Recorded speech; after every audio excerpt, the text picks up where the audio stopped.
Abran sus Biblias en 1 de Juan 5.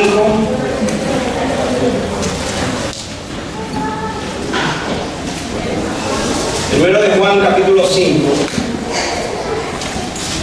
Quiero que repitan conmigo el versículo 14. Si usted no tiene una Biblia, aquí tenemos, pero puede ponerse a ubicarse con un hermano y allí podemos juntos leer la palabra del Señor. Primera de Juan, capítulo 5, versículo 14. No es el libro de Juan, es Primera de Juan, ¿verdad? Ya para los últimos libros, cerca del Apocalipsis. No lo busque más después de ahí porque no va a encontrar. Por ahí está, Primera de Juan 5. El versículo 14, vamos a repetirlo todo, dice: y esta es la confianza que tenemos en Él, que si pedimos alguna cosa conforme a su voluntad, Él nos oye. Otra vez. Y esta es la confianza que tenemos en Él, que si pedimos alguna cosa conforme a su voluntad, Él nos oye. Amén.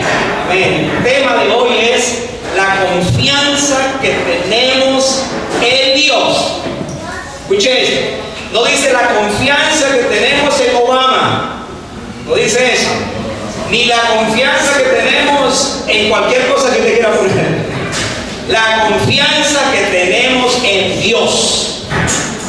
Dice el texto que si esa confianza la tenemos en Él, pedimos cualquier cosa que pidamos, ¿qué va a suceder?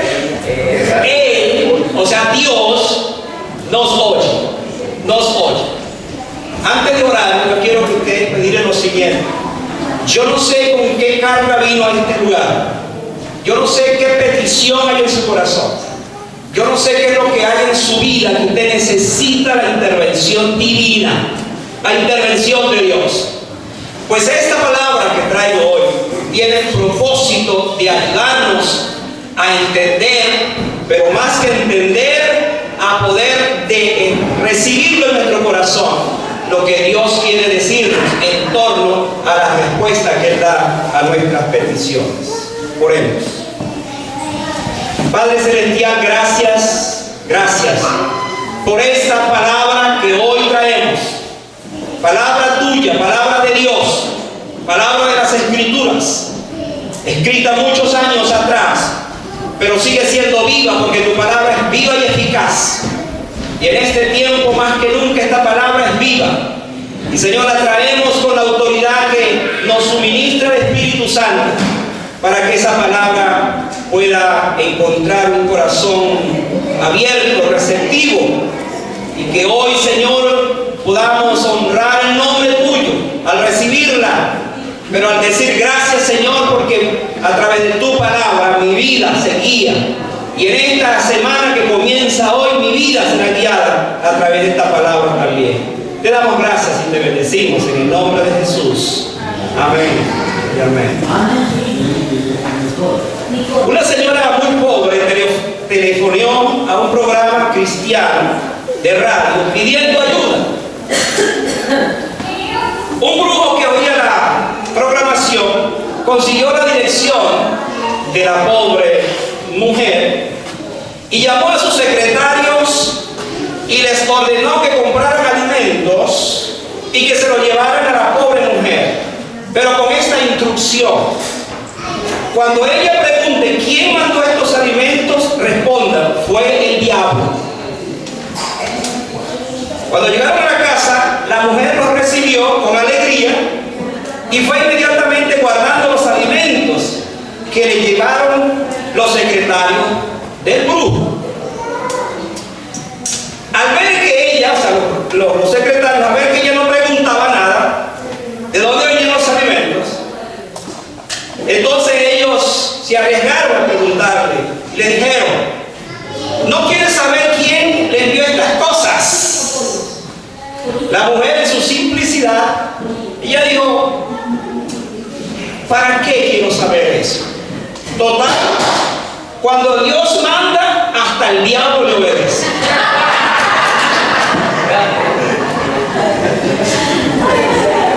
Hermanos, la confianza que tenemos en Dios tiene que ser única, exclusiva. No podemos pensar en otra cosa, sino lo que Dios es capaz de dar. A mí me encanta esta carta por una razón muy simple.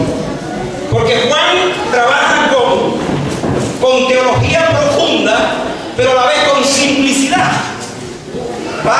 Navega en esos mares, como cantaba Kiko ahora, en esos mares profundos, pero a la vez nos trae a las cosas prácticas.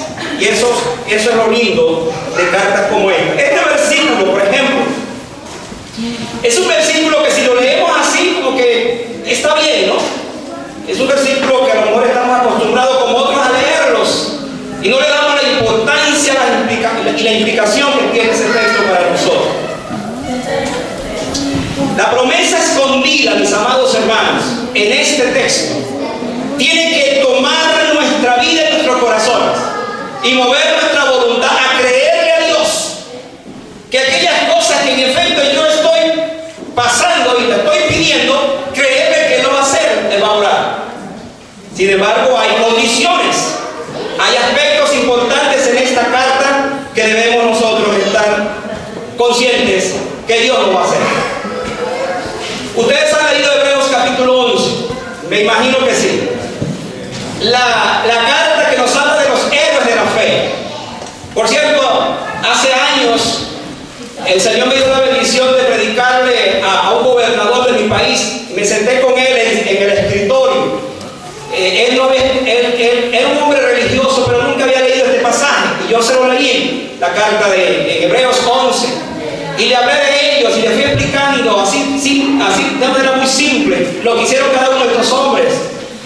Y al final le dije a él, sabe, querido gobernador, este capítulo no se ha cerrado todavía.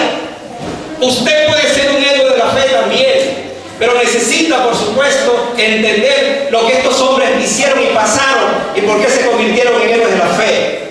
Y hermano, cuando uno lee ese pasaje, se da cuenta de que estos hombres fueron hombres como nosotros, hombres normales como nosotros. Sorpréndase, por ejemplo, que en esa lista aparece Sansón. Una vez escuché a un pastor decir, yo no sé por qué en la Biblia y en ese pasaje aparece Sansón. Pues usted no sabe, pero Dios sí sabe por qué aparece. Y eso es importante. Quiero decir con eso que estos hombres que aparecen allí son hombres como nosotros, que pasaron por pruebas, que fueron débiles en su fe en un momento, pero también fuertes, que pasaron en diferentes circunstancias y la vencieron. Y al final entonces aparecen como modelos, como ejemplo para que nosotros los podamos imitar. Hermanos, no tuvieron nada de extraordinario. Lo único extraordinario es que tuvieron a un Dios extraordinario y creyeron en ese Dios extraordinario. Eso hizo la diferencia en ellos. Este pasaje nos muestra a nosotros la importancia entonces de confiar, pero de confiar de corazón en el Señor. Usted puede que tenga la carga más grande de su vida, pero usted tiene el Dios más grande que esa carga. Usted puede tener ahora una circunstancia que lo está llevando en direcciones que le preocupa grandemente, pero usted tiene un Dios que está por encima de esas cosas. Hermanos, vamos a trabajar en esta hora, en este texto. Vamos a exprimirlo, vamos a tratar de digerir la enseñanza que se esconde en esta palabra, para que salgamos de este lugar llenos de la presencia del Señor, pero dispuestos ahora más que nunca a confiar en Él. Les dejo como siempre 3 verdades, a veces 4, a veces 2, hoy les dejo 3. La primera verdad que surge de este pasaje es que la confianza que tenemos en Dios nos las da la seguridad, escuche esto, la seguridad que nuestras peticiones van a ser contestadas. Así de simple, dice el versículo 14. Y esta es la confianza que tenemos en Él. Esta es. ¿Cuál es la confianza? Que si pedimos alguna cosa conforme a su voluntad, Él nos oye. Ahora la cosa se complica, porque aquí aparece su voluntad. Y vamos a ver entonces cómo trabajamos con esto. Por un lado tenemos las peticiones según la voluntad de Dios, dice el texto. Hermanos, el mundo inconverso no conoce la voluntad de Dios, porque vive haciendo su voluntad.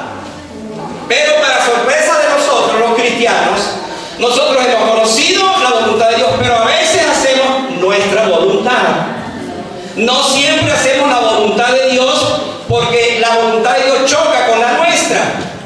Y aunque anhelamos y queremos hacer la voluntad de Dios, entonces allí hay un enfrentamiento entre la voluntad de Dios y la voluntad nuestra. ¿Qué plantea esto?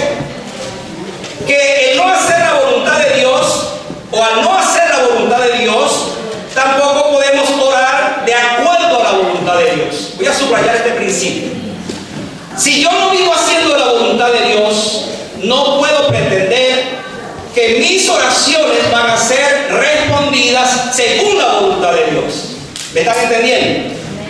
Entonces hay un planteamiento aquí muy serio. Las peticiones hechas según la voluntad de Dios están marcadas dentro del conocimiento que yo tengo de esa voluntad. La pregunta siempre a responder es: ¿conozco yo la voluntad de Dios? ¿Sé cuál es la voluntad de Dios? ¿He descubierto la voluntad de Dios? ¿O simplemente vivo en mi voluntad? Ojalá que el Señor nos ayude en esta hora a entender cuál es la voluntad de Dios para que yo entonces viva de esa manera. Me encanta Romanos 12, 1 al 2, pasaje conocido. ¿Se acuerdan de ese pasaje? Así que, hermanos, os ruego por las misericordias de Dios que presentéis vuestros cuerpos en sacrificio vivo, santo, agradable a Dios, que es vuestro culto racional. No os conforméis a los deseos de este siglo, sino transformaos por medio de la renovación de vuestro entendimiento, para que comprobéis cuál sea la buena voluntad de Dios, agradable y perfecta. Aquí tenemos en un solo texto la definición de la voluntad de Dios, pero a la vez las condiciones. La definición de la voluntad de Dios es que es buena, que es agradable y que es perfecta. Hermanos, no podemos pensar en otra cosa la voluntad de Dios, sino que es buena, agradable y perfecta. Pero en la condición que va a presentar allí, Él nos dice que presentéis vuestros cuerpos en sacrificio vivo, santo, agradable a Dios, para que comprobéis cuál es la voluntad de Dios. Entonces esto plantea un reto interesante en nuestras vidas, y es que previamente me dice cuál es la voluntad de Dios, pero a la vez se me exige, se me demanda cómo debo estar preparado para conocer la voluntad de Dios. Es un asunto serio. Cuando toda mi vida le agrada a Dios, escuchen, cuando toda mi vida le agrada a Dios, no será difícil descubrir cuándo mis oraciones van a ser contestadas. Si en todos los aspectos le estoy agradando a Dios, mis oraciones van a ser contestadas. Ahora les tengo una buena noticia y una mala noticia. ¿Cuál quieren oír primero? La mala. La mala noticia es que Dios no siempre dice sí a tus peticiones. La buena noticia son dos cosas. La buena noticia es que Dios te puede decir sí inmediatamente. La otra buena noticia es que dice: espera, aguanta, tranquilízate, estoy trabajando.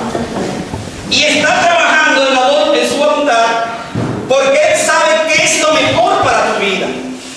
Ahora nos vamos a encontrar aquí con varias cosas. Vamos al versículo 15 ahora. Versículo 15 dice: y sabemos que Él nos oye, y si sabemos que Él nos oye en cualquier cosa que le pidamos, ¿qué cosa? Sabemos que tenemos las peticiones que le hayamos hecho. Hermanos, aquí nos enfrentamos a lo que yo defino peticiones sobre cualquier cosa que pidamos. Ahora, agarren bien eso, porque diera la impresión de este texto que aquí, bueno, la cosa está muy fácil. Cualquier cosa que yo le pido al Señor va a ser hecha. Vamos a ver qué dice la Biblia. Esta declaración de la palabra pudiera verse como una especie de cheque en blanco para satisfacer nuestros deseos. Bien pudiera ser este uno de los textos que los llamados predicadores de la prosperidad hacen o utilizan sobre aquella célebre frase que dice: confiésalo y obténlo. ¿Han oído a estos predicadores modernos que utilizan todos sus recursos para decirte eso? Y el creyente, como en efecto quiere hacer eso, quiere obtener cualquier cosa que anhela su corazón,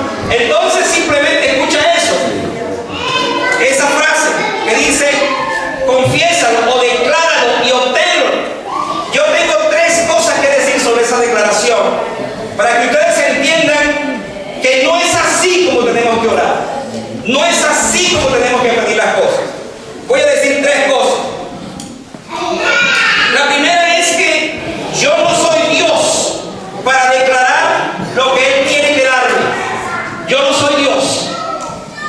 Segundo, esta oración se basa en asuntos que vienen más para satisfacer mis deseos de la carne que el deseo del corazón y del alma. Y tercero, la tercera observación es que esta oración no siempre está precedida por una vida de santidad.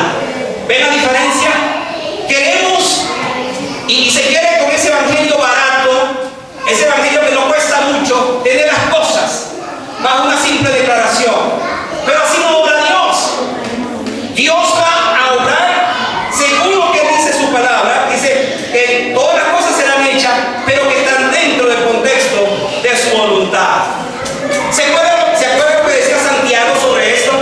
Pedís y no recibís porque pedís mal para gastar en vuestros deleites. Entonces hay peticiones, hermano, que de repente las estamos haciendo, pero que están mal orientadas. Y por eso Dios, ya te digo hace rato, no me pidas eso, no me pidas eso. Ya no me pidas más eso, porque ya dije que no.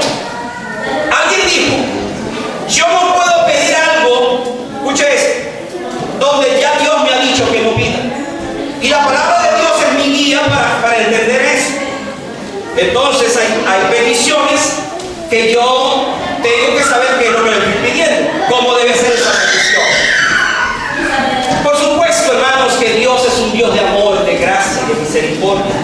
Y es un Dios que se goza en darnos y satisfacer nuestras necesidades. Porque tampoco podemos pensar en un Dios que yo le pido y le pido y le pido sobre cosas que Él conoce y nunca me las da. Yo no puedo creer tampoco en ese Dios, pero sí creo en un Dios que obra de una manera especial. Ahora vamos al versículo 16. Porque aquí encontramos algo extraño en este pasaje. Es lo que yo llamo peticiones preventivas dentro de este contexto de confiar en el Señor, en mi petición. Versículo 16 dice, si alguno viene a su hermano cometer pecado que no sea de muerte, pedirá, y Dios le dará vida. Esto es para los que cometen pecado que no sea de muerte. Hay pecado de muerte por el cual yo no digo que se pide. Yo no pretendo en un mensaje explicar un texto que a través de los años los mejores teólogos les ha costado entender qué fue lo que quiso decir Juan. Pero voy a tratar de arrojar luz sobre esta petición. Acuérdense que estamos hablando de estas peticiones. Si pedimos alguna cosa conforme a su voluntad, Él nos oye. Y hasta ahora estamos hablando de la necesidad de presentar esas peticiones. Pero aquí hay una oración que es preventiva. ¿Qué quiero decir con esto? La oración sirve para todos los buenos y anhelados propósitos. En este pasaje nos encontramos con una oración preventiva. Se trata de una oración difícil y extraña, pero al fin y al cabo está allí en la palabra del Señor. Su pasaje es difícil. ¿Qué quiso decir Juan con esto? ¿En qué estaba pensando? Bueno, lo primero que resalta a la vista es, dice el texto, fíjense, si alguno viene a su hermano cometer pecado que no sea de muerte. Cuando Juan está presentándonos este texto, está poniendo a la iglesia para que ore, para que interceda los unos por los otros. Está diciendo, iglesia, ora por los hermanos, oremos los unos por los otros, porque no sabemos en qué dirección puede andar un hermano. Y él necesita esa petición, esa oración para que tú intervengas. Es lo que se conoce como una oración preventiva. Hermano, escuchen esto. Desde que el pecado entró a la humanidad, la sentencia fue esta: el día que él comiere ciertamente morirás. Desde entonces, el hombre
tal manera entonces que Él salga, que Él huya de esa situación.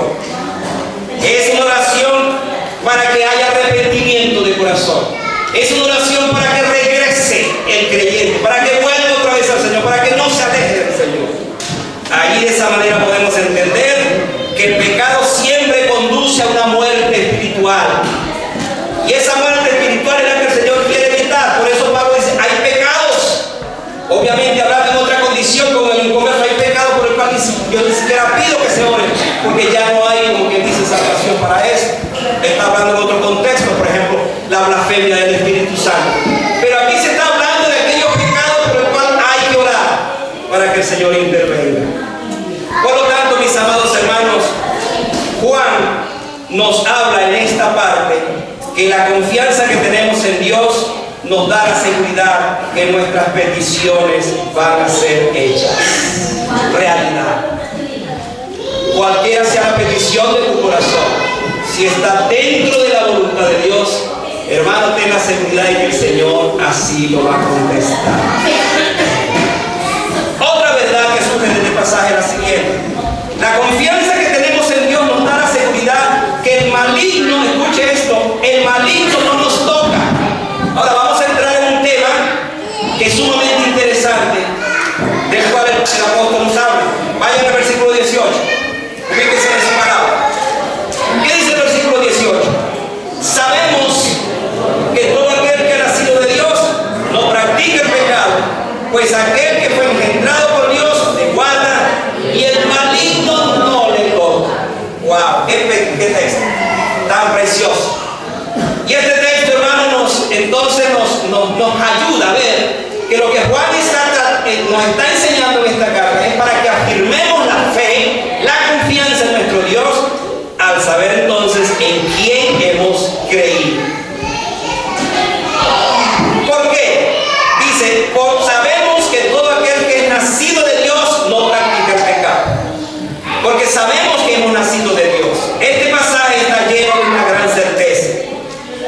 Es alentador que en la medida que Juan se acerca al final de su carta, nos hable de estas cosas que sabemos. ¿Sabe cuántas veces aparece la palabra sabemos en este texto? 6 veces. Sabemos, sabemos, sabemos, sabemos. Y aquí está el primer sabemos, o uno de esos sabemos. ¿Qué es lo que sabemos? Que todo aquel que ha nacido de Dios no practica el pecado. Eso es lo que sabemos. Así que la primera certeza que contamos por la que el maligno no nos toca es porque somos propiedad divina. Es porque somos hijos de Dios. El creyente da testimonio que ha nacido de nuevo. En lo que respecta a su salvación, el creyente recuerda que fue trasladado del reino de las tinieblas al reino del amado Hijo, que cambió de dueño, que nuestra vida le pertenecía al maligno, pero ahora le pertenece al benigno, si me permiten esa expresión. Vivíamos en esa condición y ahora vivimos en la condición del Padre. El creyente está emancipado del pecado y está emancipado del dominio de Satanás. El creyente está blindado contra todo poder del maligno y esto genera en él confianza en su Dios. Usted se estará preguntando, ¿cómo es entonces que muchas veces el creyente es zarandeado por Satanás? Bueno, vamos a ver luego el mismo versículo 18, esta frase. Dice el versículo, la otra parte, pues aquel que fue engendrado por Dios, ¿qué cosa? Le guarda y el maligno no le toca. Me gusta lo que dijo un escritor llamado Weston acerca de eso. Dijo, el creyente tiene un enemigo activo, pero tiene también un guardián vigilante. Es verdad, Satanás es una realidad, pero también es verdad que Cristo es nuestra realidad. Es verdad que Él está acechando como león rugiente, pero es verdad que Cristo es el león de la tribu de Judá. Es verdad que nos está acechando, pero ya no tiene colmillo, no tiene dientes. Cristo es la razón por excelencia y por eso nosotros somos guardados por Él. ¿Qué dijo Jesús a este respecto de ser guardado por Él para que el maligno no nos toque? Mire lo que dijo: mis ovejas oyen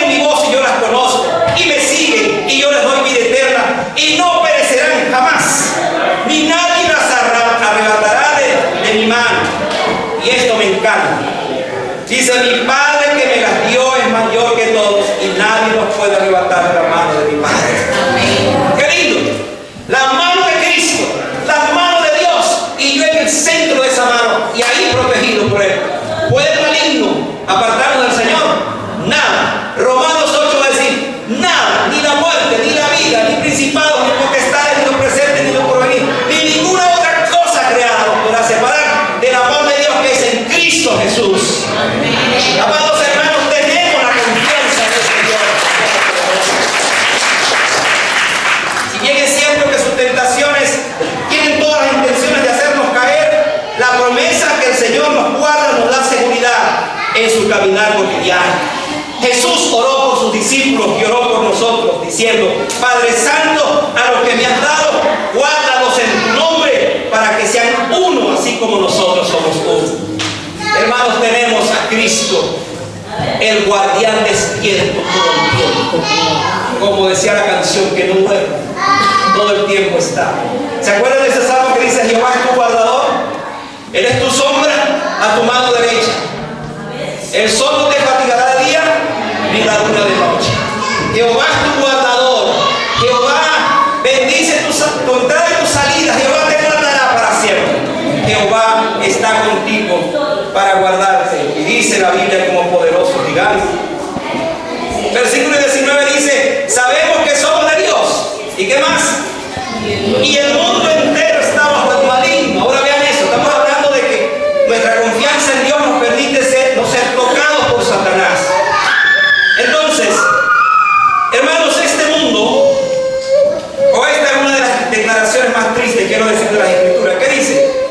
Sabemos, que otra cosa sabemos, que nosotros somos de Dios. Pero ¿qué pasa con el mundo? Todo está bajo el maligno. Yo quiero que usted se detenga a pensar un poco en esto, hermanos. Escuchen esto. Mientras nosotros estamos aquí celebrando a Cristo, su victoria, afuera hay mucha gente que no conoce a Cristo porque son del maligno. Eso es lo que me dice el texto. El mundo entero está bajo el maligno. Esto no es una buena noticia, hermano. Es más, esta es el pasaje más triste, yo diría, que aparece en la Escritura. Dice, nosotros somos de Dios, pero que el mundo está bajo el maligno. Entonces aquí hay un asunto que nos compromete profundamente. Es nuestra responsabilidad pensar en ese mundo. Hermano, qué lindo fuera que dijéramos, nosotros somos de Dios y el mundo entero es de Jesucristo. ¿Ven la diferencia? Somos de Cristo y el mundo también es de Cristo. Bendito sea el día cuando dice Apocalipsis que las naciones vendrán a ser de nuestro Señor Jesucristo.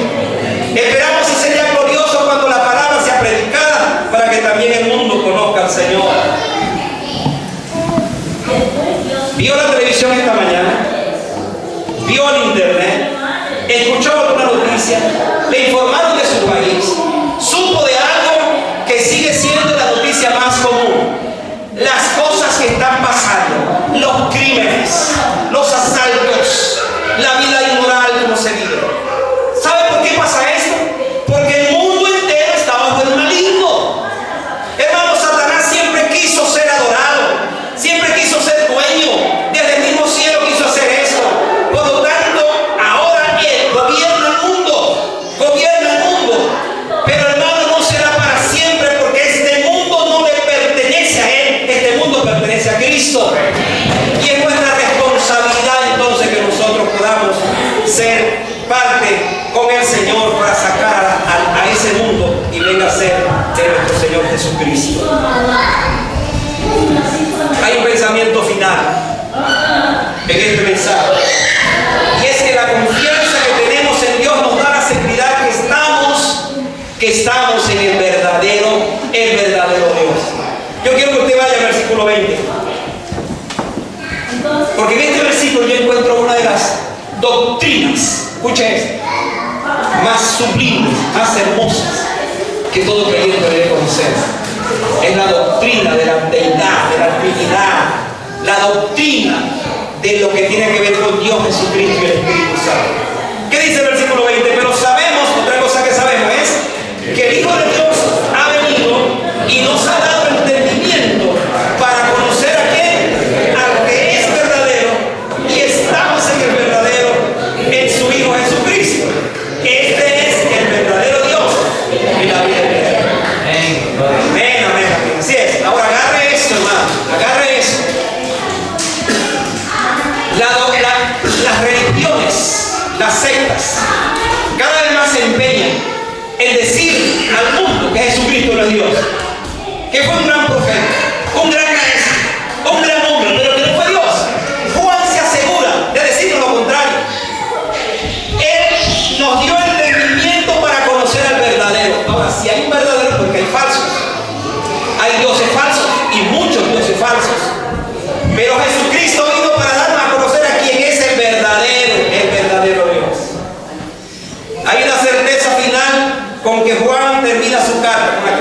su cara. Estamos hablando de conocer al verdadero Dios. El verdadero Dios es el mensaje final de la Biblia. Lo primero que Juan nos dice es que la persona de Cristo fue quien vino. Mira lo que dice: pero sabemos que el Hijo de Dios ha venido, llegó a Belén como bebé, creció, se convirtió en el Salvador, murió, resucitó, ha venido, pero vino para darnos a conocer al verdadero. Cuando Él vino nos dijo que Él conocía a su Dios. ¿Cómo nos mostró Jesucristo a Dios? Lo mostró como un Dios de amor, de gracia, de misericordia, infinito. Dios omnipotente, omnisciente, omnipresente. Nos mostró a un Dios que es el creador de todo lo que existe. Nos mostró ese Dios. Dios grande, lleno de gracia. Cristo vino para darnos entendimiento en relación a ese Dios, cuyos atributos son estos que les he mencionado. Y dice que estamos entonces en el verdadero, en su Hijo Jesucristo. La sorpresa de este texto es, miren la sorpresa de este texto, léalo bien con entendimiento. Cristo vino para darnos a conocer al que es verdadero, ¿correcto? Darnos entendimiento para conocer al verdadero. Y dice que estamos en el verdadero. ¿En quién? En su Hijo Cristo. Pero hay que leer la otra frase que dice: este es el verdadero Dios. No dice el verdadero Mesías, sino el verdadero Dios. Porque la intención de Juan entonces es llevarnos a este punto, de decirnos que Él es el verdadero Dios. El verdadero Dios. ¿Sabía usted cuántos capítulos que tiene el libro de Juan? 28, 30, ¿cuántos capítulos que tiene? El libro, ¿cuántos capítulos que tiene? ¿Y el Evangelio?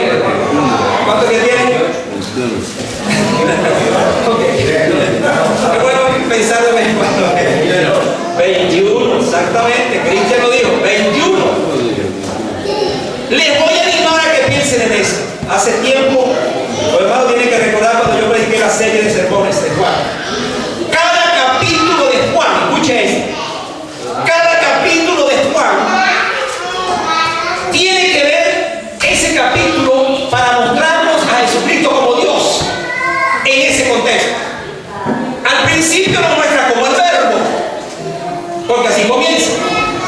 Y usted sigue leyendo y leyendo y se va a dar cuenta por qué Jesucristo es Dios en cada capítulo. Pero Juan, no conforme con eso, nos presenta 7 yo soy en su libro. Es el único. Los 7 yo soy la luz del mundo, yo soy el pan de vida, yo soy el camino, la verdad y la vida, yo soy la resurrección, etc. Yo soy. ¿Quién dijo que yo era del Antiguo Testamento? Jehová. Cuando Moisés preguntó, voy a ir a los israelitas, ¿y en nombre de quién le voy a hablar? Él le dijo, le dirás, yo soy el que soy. Cuando aparece Cristo dice, yo soy. Y a los fariseos los confundió cuando dijo, antes que Abraham fuese, ya yo era. Yo he sido siempre. ¿Por qué? Porque yo soy Dios. Ahora Juan, el que está escribiendo esta carta, es el discípulo amado que estuvo tan cerca de Jesús, lo conoció como su Salvador, pero lo conoció como Dios.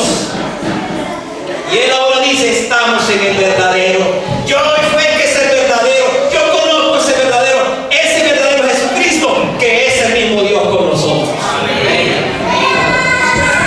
Pero hermanos, no se quedó allí. Junto con conocer el verdadero Dios, ¿sabe qué pasó? Nos dio el regalo. ¿Cuál es el regalo? Gloria a Dios, mire ese regalo. Dice el regalo: este es el verdadero Dios y la vida eterna. La vida eterna. Esta semana estaba discipulando una pareja, una familia que no la veo hoy, por cierto, no llegaron. No está guardando. Les explicaba a ellos en la simplicidad de la palabra en qué consiste la vida eterna. Y le decía que la vida eterna, pensar lo que es difícil que se acabe, porque es eterna. Entonces le dije, imagínense, hermano, algo como esto. Los océanos más grandes del mundo, uno de los océanos más grandes del mundo es el Océano Pacífico. La Tierra está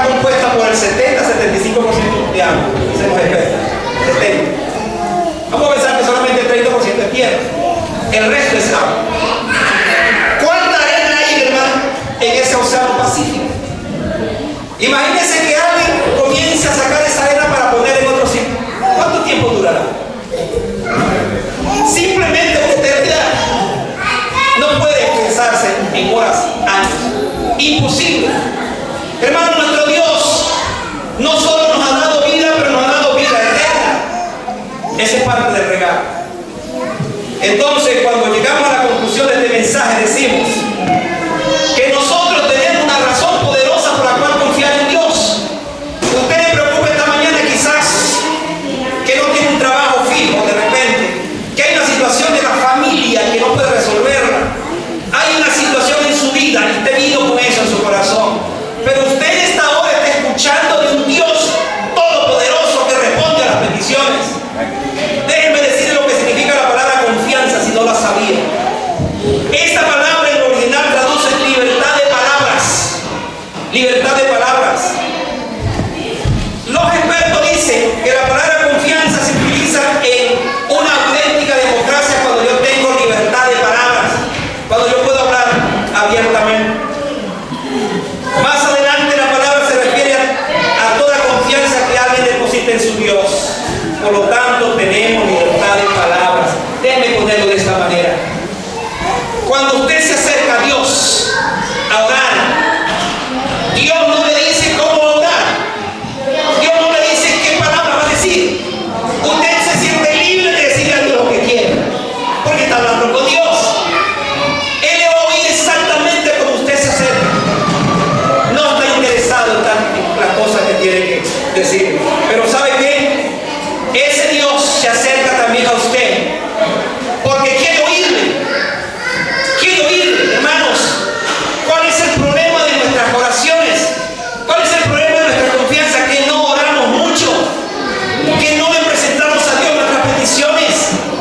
Dice Santiago, pedid y no recibid, porque pedís mal. Pero esa misma oración dice, no tenéis porque no queréis. Es la otra cara de la moneda. ¿Qué significa eso? Que mi Dios quiere que le ore, que mi Dios quiere que confíe en Él, que mi Dios quiere que le traiga sus peticiones delante de Él. Cuando yo se las traigo, que están dentro de su voluntad, Él nos oye. Él nos oye y tendremos las peticiones que le hayamos hecho. No hay petición que Dios no escuche, pero sí la petición que Dios escuche la va a dar conforme a su voluntad. Jóvenes que me escuchan, hermanos que están en el proceso de la búsqueda de sus sentimientos, oren antes de conocer a su novia o a su novio. Oren, oren, oren. ¿Saben por qué?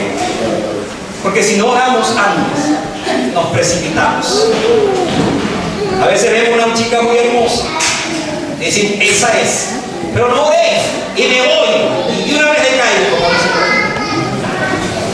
Entonces, cuando me doy cuenta que no era así, me pregunto, ¿yo oré por eso? ¿Hubo tiempos de búsqueda de la voluntad del Señor? Hermano, estoy hablando por experiencia personal. El día que yo entendí eso, no seguí buscando, sino que el Señor hágase tu voluntad.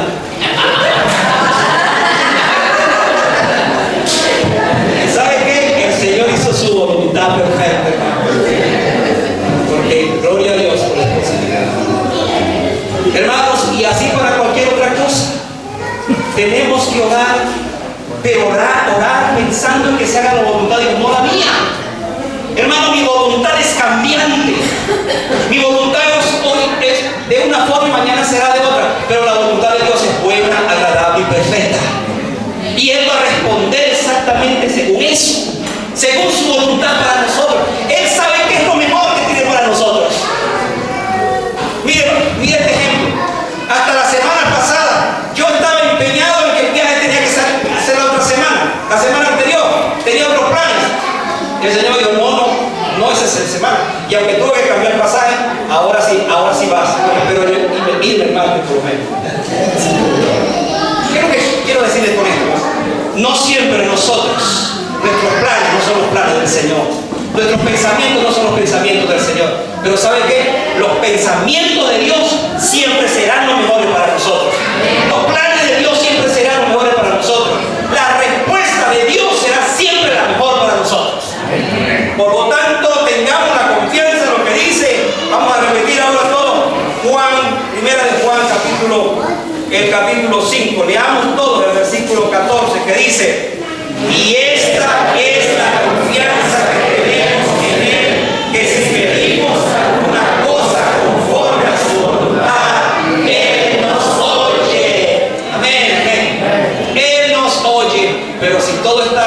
dentro de su voluntad.